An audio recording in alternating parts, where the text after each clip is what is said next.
السلام عليكم ورحمة الله وبركاته. ازيكم حبايبي؟ عاملين ايه؟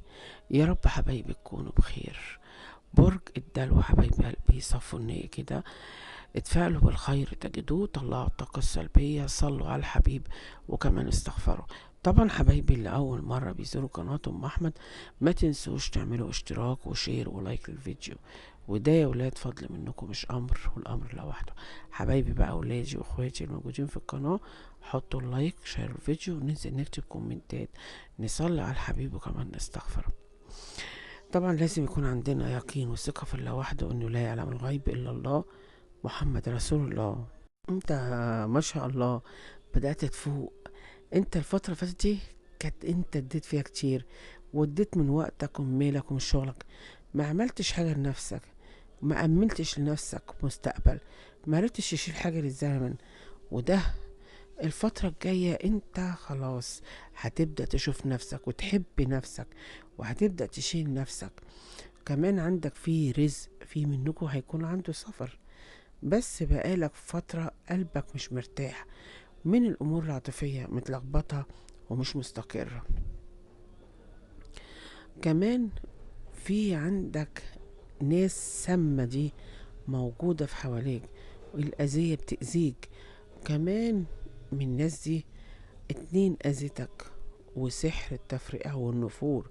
سحر التفرقة ووقف الحال، يعني النفور اللي كان بينك وبين شريكك، بينك وبين حبيبك الفترة اللي فاتت، من ناس موجودة حواليك، وناس سامة وكلها سم. انت قلبك دايما بيدلك، بس انت اللي بتكدبه. في حاجة هتحصل حلوة ليك بإذن الله، عندك في فرحة واستقرار، في فرحة وإن شاء الله في كل المجالات بإذن الله. في حاجة واضحة قدامك في حياتك، ودي عاملة لك إزعاج مش طبيعي، حاجة كده عاملة لك توتر. والإزعاج ده ممكن يكون من أهل أو مع الشريك، والله أعلى وأعلم. خلوا بالكم كويس جدا من حد، بلاش تتكلموا كتير، بلاش تتكلموا، بلاش تتكلموا عن أي حاجة تخصكوا وتخص حياتكم. حاول تقفل بقك، لسانك لو صمت هو اللي بيصونك. العين كتير عليك وواضحين كلهم، وكلهم قريبين منك، العين كلها عليك. لا إله إلا الله سر الله، حاطين عيونهم عليك في مواضيع محددة. انت بتيجي قدام الناس من كتر ما انت بتحب الخير وبتحب الحياة بتضعف. عندك قوة وعندك إرادة في التخطيط اللي انت بتعمله. انت بترتب حاجات في حياتك، وبترتب امور في حياتك كتير جدا. كمان انت الفترة الجاية هيكون عندك انطلاقة حلوة، بس في حاجة اتخذت من عندك الفترة اللي فاتت دي، وده عمل لك كسرة وعمل لك حاجة مش طبيعية. حاجة انت، حاجة كانت تقيلة اتخذت منك. كمان هيكون عندك فيه فرحة حلوة، واخيرا هتكون ملك، هتبقى الكينج. امورك هتكون هتتظبط وبشكل حلو. واكتر حاجة هتبدأ تتظبط فيها هي الحياة العاطفية، يعني حياتك هتبقى احسن وهتبدأ تتغير. بس انت وعندك فيه حبة تغلبات تغيير حديث في حياتك، لازم تخلي بالك، لان انت وراك في تعبين، والتعبين دي انت بتحاول تسيطر عليك من ناحية الشريك. انت عندك في صدمة في حياتك وعاملالك ازياج، مزعلاك، محيراك، والله اعلى واعلم. لا اله الا الله ده رسول، دي حاجة مضايقاك وخانقاك وعاملاك توتر مش طبيعي. في ايام انت ما بتبقاش مرتاح، مهموم، بتكون حزين وبتفكر كتير جدا، بتفكر، عندك طاقة تفكير كبيرة. حاول ان انت تطلع من اللي انت فيه، حاول تغير من طاقتك، حاول تعمل حاجات مختلفة، لان الطاقة السلبية مأثرة عليك. كمان انت عندك فرصة جديدة، بس لازم تخلي بالك، عندك في عدو، في عندك فترة كبيرة بتحلم بأمنية وإن شاء الله تتحقق لك. الأمنية دي ممكن تخص عيلتك، ممكن تخص حياتك انت الشخصية. في كمان خلاف بينك وبين حد من نفس المكان اللي انت فيه، في هيبقى صلح وهيكون في مقابلة حلوة. كمان انت مستني اتصال، مستني شخص من الماضي، او مستني حاجة والله اعلم. الحاجة دي هتكمل وهتحصل بإذن الله، وهتجيلك فرص كتير جدا. الفرص دي هتحسن من وضعك، وهتستغل الحياة الحلوة قدامك، وهيكون عندك أمور هتصفي النية بيها مع شريك. عندك فيه بشرة خير ليك، أو مكالمة جايلك في الطريق، والله أعلى وأعلم. سر السعادة بتاعتك هي راح تبالك، بس في عدو قريب منك بيحاول بكل الطرق انه يأذيك، وان هو يحرم عليك حاجات كتيرة جدا.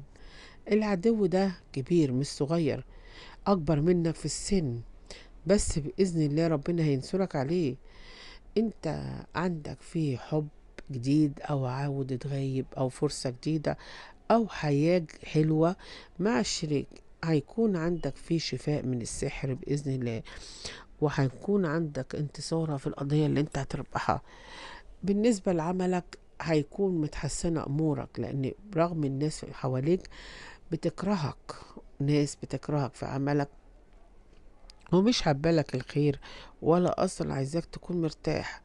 انت بتعيش فترة من التعب، من الحيرة، انت مش عارف تاخد اي قرار، لدرجة ان انت حياتك متدهورة ومش عارف تاخد القرار، تقعد مع الشريك ولا تبعد. بقى بينك وبين الشريك في مشاكل بكل الطرق. عندك في شخص كذاب مخادع خاين، بيعمل لك مشاكل، بيسمعك كلام زي ما بيقولوا كده زي السم، لدرجة ان انت ما بتسمع الكلام بالدموع بتنزل في عينيك. عندك واحدة ست، ولا طويلة ولا قصيرة، دايما كلامها كده ما بينزلش للسم، وبيتكلم عليك وانتوا بتصدقوها، فلازم تخلوا بالكوا. الست دي ما بتديكش الطاقة الإيجابية زي هي بتقولك، هي بتديك الطاقة السلبية وبتضحك عليك. لا إله إلا الله، قلبها كله حزن.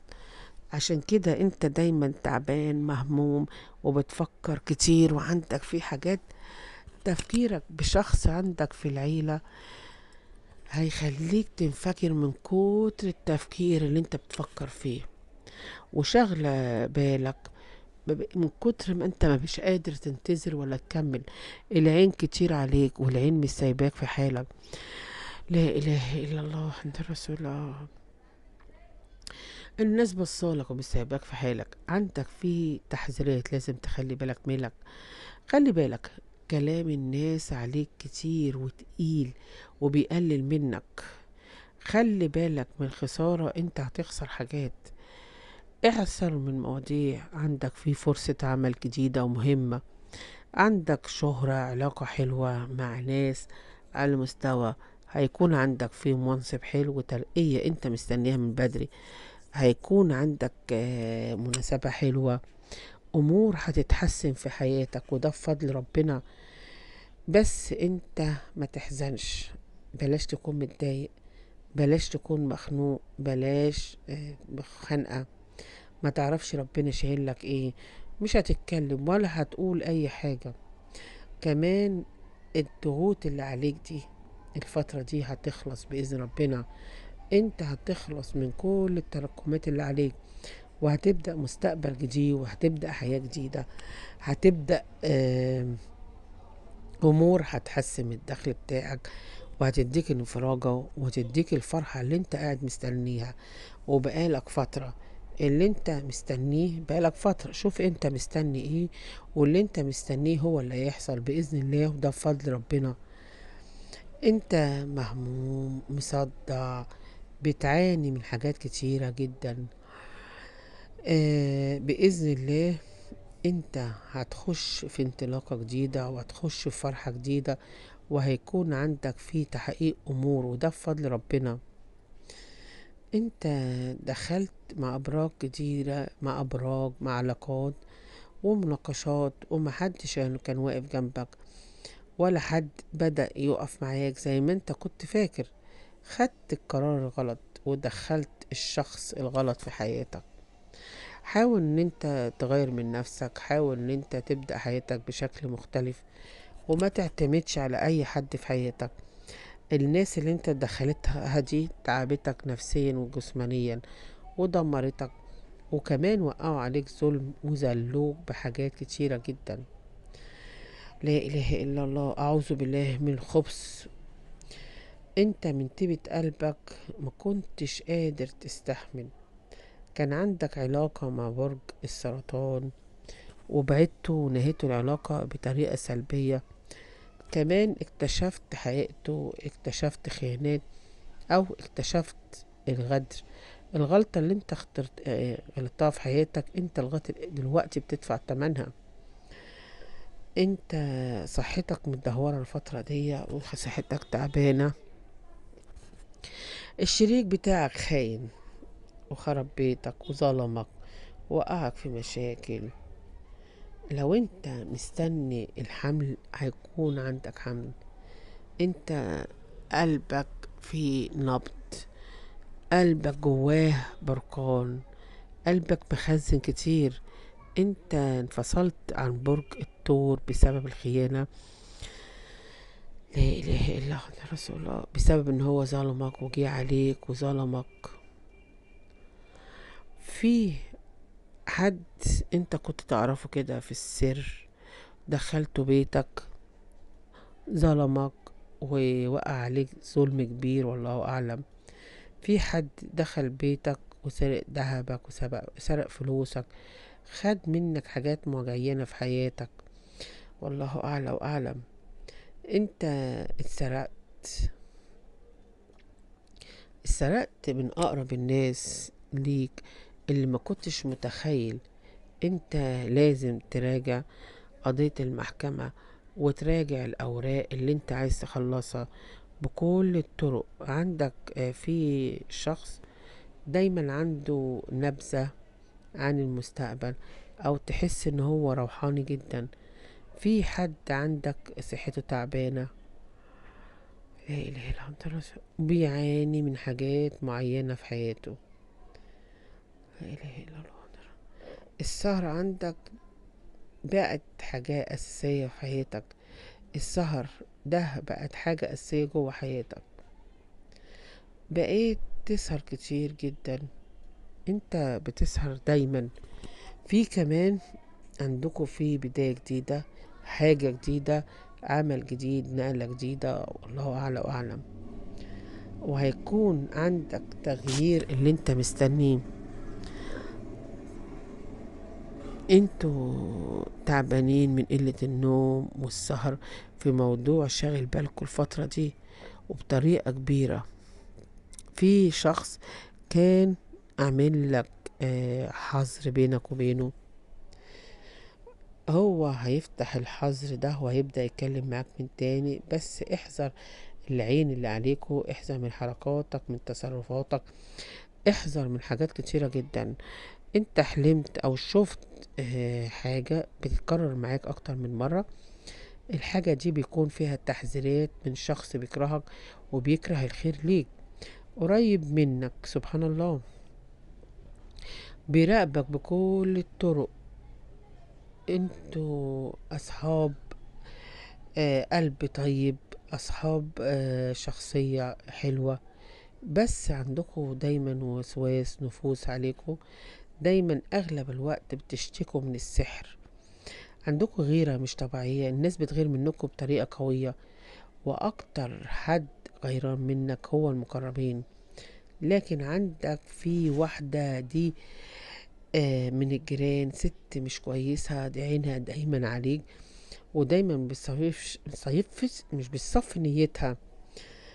انت زعلان وتعبان ان انت اديت وكبرت وعلمت وعليت، وهم اكتر ناس اذوك، اكتر ناس سكرت الجميل، اكتر ناس تعبتك نفسيا وجسمانيا، وكمان نكرين الجميل. لا اله الا الله. انتوا هتاخدوا القرار الصح وهتختاروا الناس الصح تخش حياتكم، وهتبدأوا تغيروا من حياتكم بطريقة مختلفة، وهتبدأوا تبصوا لقدام، وهتبدأوا تقولوا فعلا في ناس كويسة، في ناس ان ست انها بتنكسر بعد الطلاق. لا، مش انتوا، بالعكس، بعد الطلاق بتحسوا ان انتوا خلاص اتولدتوا. انت مفتاح الفرج عندك هو القرآن، عليك وعلى سورة الفاتحة، سورة البقرة. ده هيديك انطلاقة. حاول بالأذكار والاستغفار دايما والصلاة على الحبيب.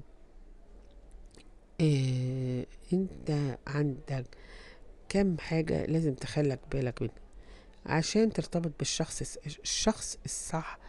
لازم تختار الشخص الصح، لازم تكون مختاره صح. اختاره بعقلك، مش بقلبك، بعقلك اكتر من قلبك، لان قلبك ده هو اللي موديك ورا. اركن قلبك على جنب، قلبك ده ما جابلكش غير المشاكل. عزة نفسك عالية، وعشان كده انت بتعتذر لنفسك. الفترة دي انت بتعاني من اعراض نفسية، بتعاني من ألم في الكتف، بتعاني من ألم في مفاصل، عندك في نغزة بتجيلك في قلبك، عندك ألم في الظهر، عندك ضيق في التنفس، بتحس ان انت حالك واقف، مفيش حاجة تكمل معاك، عندك ألم في الركبة، ساعات ما بتعرفش يتحرك نفسك، بتبقى نفسك مسدودة عن أكلك، حاسس بطريقة غريبة، حاسس ان انت مش عارف عايز ايه، حاجات مختلفة في حياتك. بس عايزة اقولك، انت تطمن وتركز على هدفك وتركز على مستقبلك عشان تبعد عن اي حاجة في حياتك. هيكون عندك بداية استقرار في المال بإذن الله، وهيكون عندك في امور هتديك تحسن. بس بلاش المسوس اللي عندك، واحساسك ان انت مريض وان انت مش بخير وان انت عندك ارهاق جسدي. كمان انت عندك في مقابلة مع شخص مخلص ليك، والشخص ده مجرد ما انت هتقابله هيديك راحة وهيديك انطلاقة حلوة. الكلام معاه هيديك الانطلاقة الإيجابية وهيديك أمور حلوة. ابعد عن الانعزال، ابعد عن التفكير في أمور سلبية. حاول ان انت تخش في انطلاقة جديدة، حاول ان انت تعرف انت عايز ايه. انت رغبتك سهلة وبسيطة، بس محدش قال ان هو واقف جنبك ولا يدعمك بطريقة، عشان خاطر كله خايف ومتضايق، كله مخنوق. لا اله الا الله رسول الله. انت هتخش في امور حلوة وهتتخلص من الطاقة السلبية ده بإذن ربنا. خلي بالك، بلاش تدخل اي حد في حياتك، بلاش تخلي حد يخش في حياتك، اي حد. حواليك ناس كتيرة جدا عايزين ياخدوا منك اي حاجة تخص حياتك، ودايما بيتكلموا عليك. وعشان كده آه، حاول ان انت تهدى. لا اله الا الله. انت الناس بتراقبك، وانت كمان انت عندك اشتياق وحنين، في حد معجب بيك وعايز يكلمك. ولازم تخلي بالك من ناس بيرددوا الكلام في حياتك، فلازم تخلي بالك. انت بتفكر ان انت تحسن الدخل المادي في حياتك، وفعلا هيتحسن، وده بفضل ربنا عليك، عشان انت بتعافر وبتجاهد. بس عندك في واحدة ست مش سايباك في حالك، مش سايباك في حالك، وعيون كتيرة بتراقبك، عيون كتير بتبص عليك. الحلم اللي انت مستنيه هيتحقق لك، اللي انت قاعد مستنيه وهيتحقق لك، وده الحاجة اللي انت مستنيها في حياتك وهتتحقق لك. عندك فيه شهرة مش طبيعية، ربنا هيرفع منك. انت ذكي وبتعافر وبتجاهد عشان توصل لهدفك، وفعلا هتوصل لهدفك الفترة الجاية دي، وده بإذن ربنا، وهتوصل لطموحك. وهتوصل لمستقبلك، وده فضل ربنا عليك. ابعد عن العيون اللي وراك. رزقك قريب منك، فرصتك قريبة منك. الأمور اللي انت تعبت فيها هتلاقيها، الحاجة اللي انت تعبت لها هتوصل لها. على قد التعب اللي كان في حياتك وعلى قد الطعنات اللي وقعت عليك، ربنا يفرح قلبك وهيديك كل ما تتمنيه. ربنا يفرح قلبك يا رب. اقول لكم ايه، السلام عليكم ورحمة